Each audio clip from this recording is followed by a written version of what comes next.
अब जो हमारा अगला आसन होगा वो है उत्कटासन यानी चेयर पोज।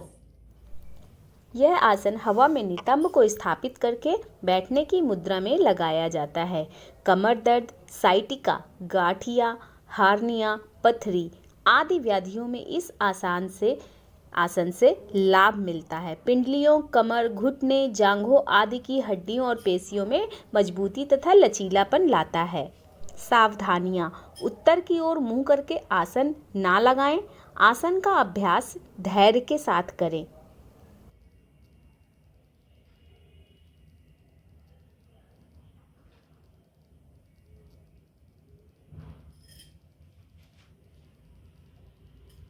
हमारा अगला आसन है वो है पार्श्वोत्तानासन, जिसको हम पिरामिड पोज भी बोलते हैं। आपको इस तरीके से खड़े हो जाना है, अपने हाथों को पीछे ले जाते हुए।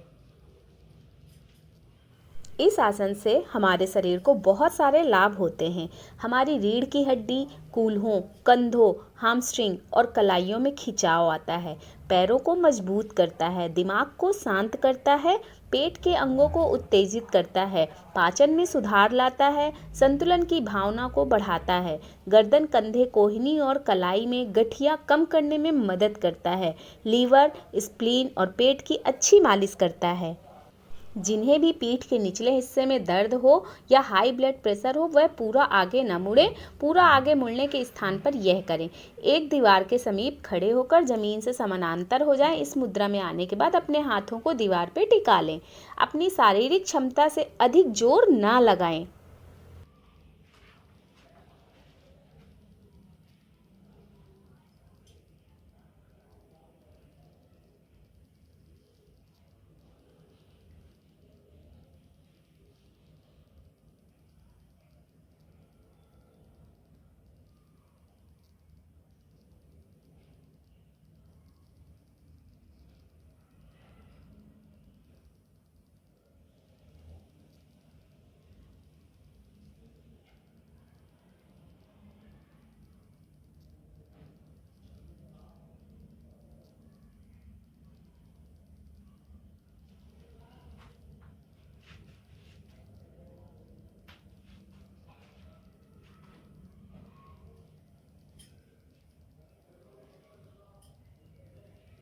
तो अब जो हमारा अगला आसन है वो है शशांक आसन यानी कि रैबिट पोज। इस आसन से हमारा शरीर बहुत ही मजबूत और लचीला हो जाता है। काम विकारों को भी ये दूर करता है। हमारी पाचन प्रणाली सक्रिय होती है, कब्ज को बिल्कुल दूर कर देता है, पेट पर जमी अतिरिक्त चर्बी को कम करके मोटापा दूर करता है। दमा, अस्थमा रोग, मधुमेह, डायबिटीज और हृदय रोग से पीड़ित व्यक्ति के लिए बहुत ही उपयोगी योग है। क्रोध, भय, शोक आदि आवेश तथा भावनात्मक असंतुलन को कम करता है।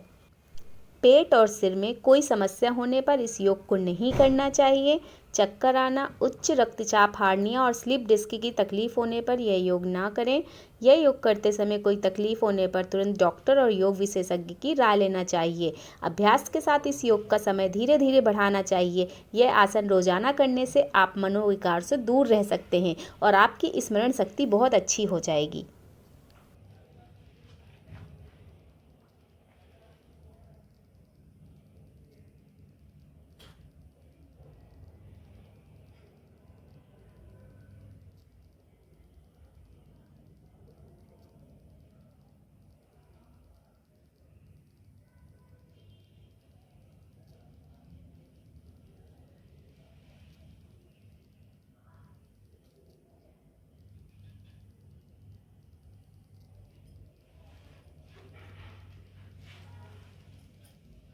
तो अब जो हमारा अगला आसन है वो है सिंहासन।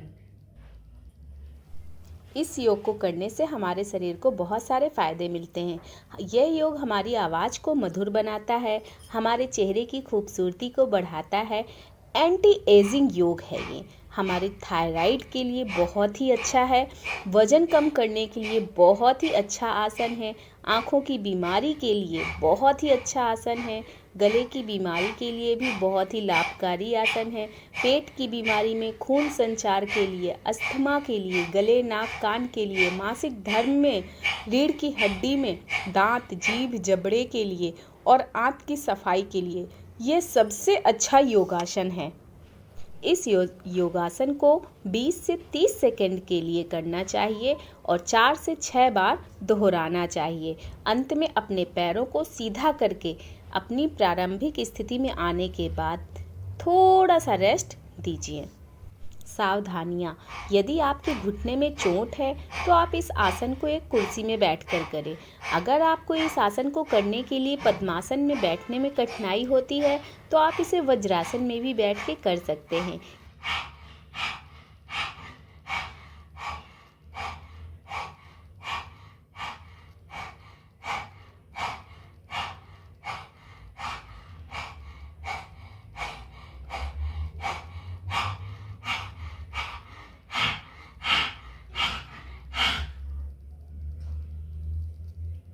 अब जो हमारा अगला पोज है वो है भद्रासना। तो भद्रासना के लिए हम इस तरीके से अपने दोनों पैरों को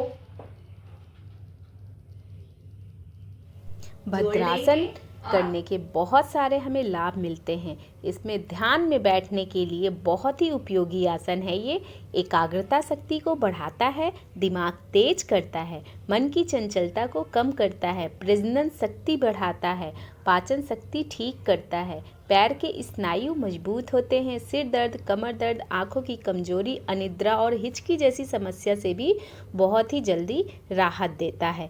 भद्रासन एक बहुत ही सरल और उपयोगी आसन है। अगर आपको कोई पेट की बीमारी है या घुटनों की तकलीफ है तो किसी भी डॉक्टर या अपने विशेषज्ञ की राय लेकर ही इस आसन को आप कीजिए।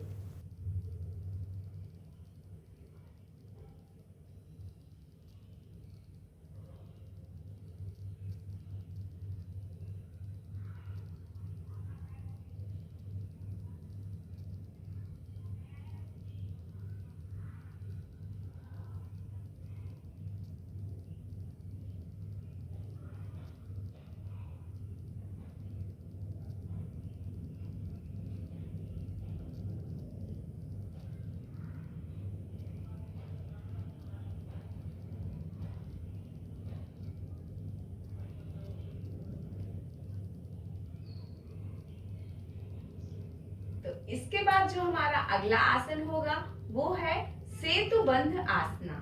उसके लिए हम सीधे लेट जाएंगे।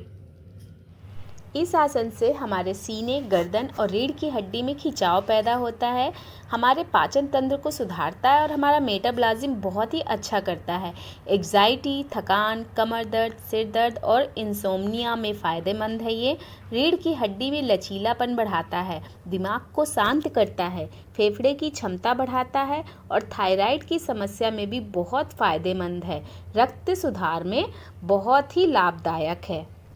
इस आसन को करने से हमारा सिर दर्द जो होता है और हमारा जो डिप्रेशन होता है उससे भी निपटने में बहुत मदद मिलती है। सेतुबंधासन के नियमित अभ्यास से दिमाग को शांति मिलती है, हमारा ब्लड प्रेशर सामान्य रहता है। अस्थमा के मरीजों को इस आसन को रोज करने की सलाह दी जाती है।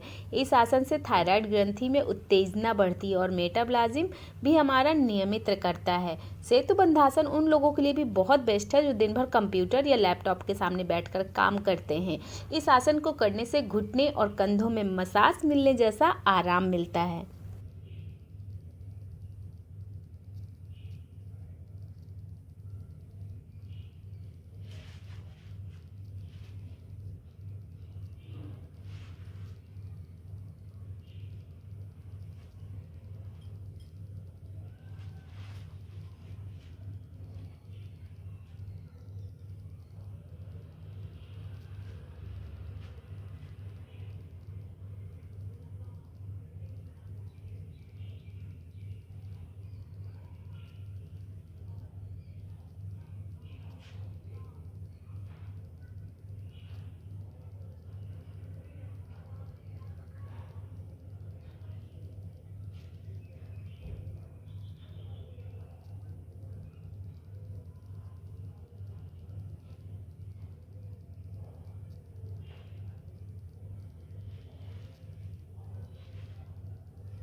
सेतुबंधासन भी मैंने 2 तरीके से करके दिखाया है।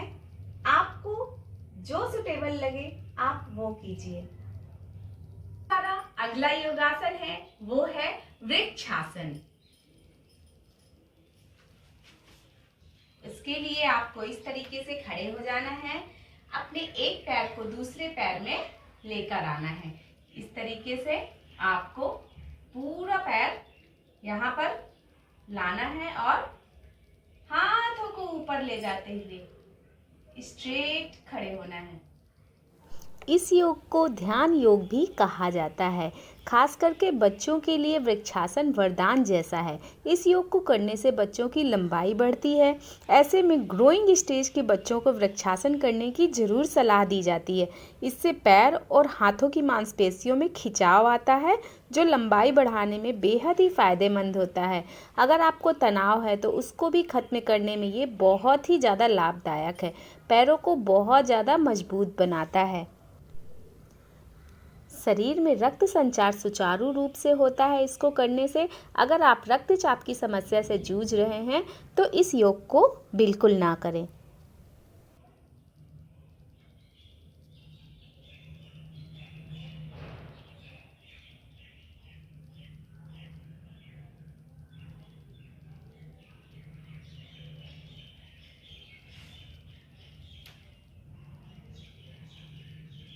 तो अब जो हम अगली पोज यानी अगला आसन करेंगे उसको प्लैंक पोज बोलते हैं। तो प्लैंक पोज के लिए आप सबसे पहले इस तरीके से वज्रासन में आ जाइए।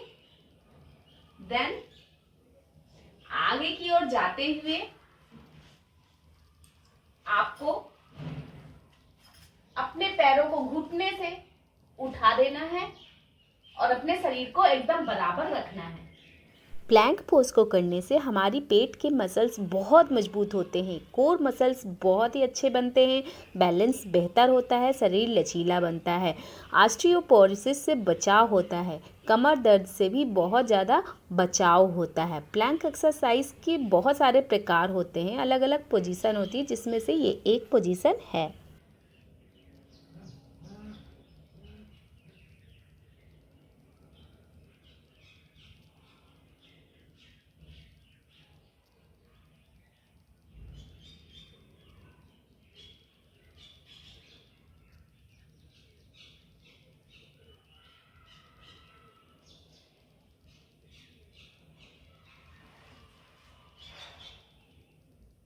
हमारा अगला आसन है उसका नाम है मलासन। मलासन के लिए हम खड़े हो जाएंगे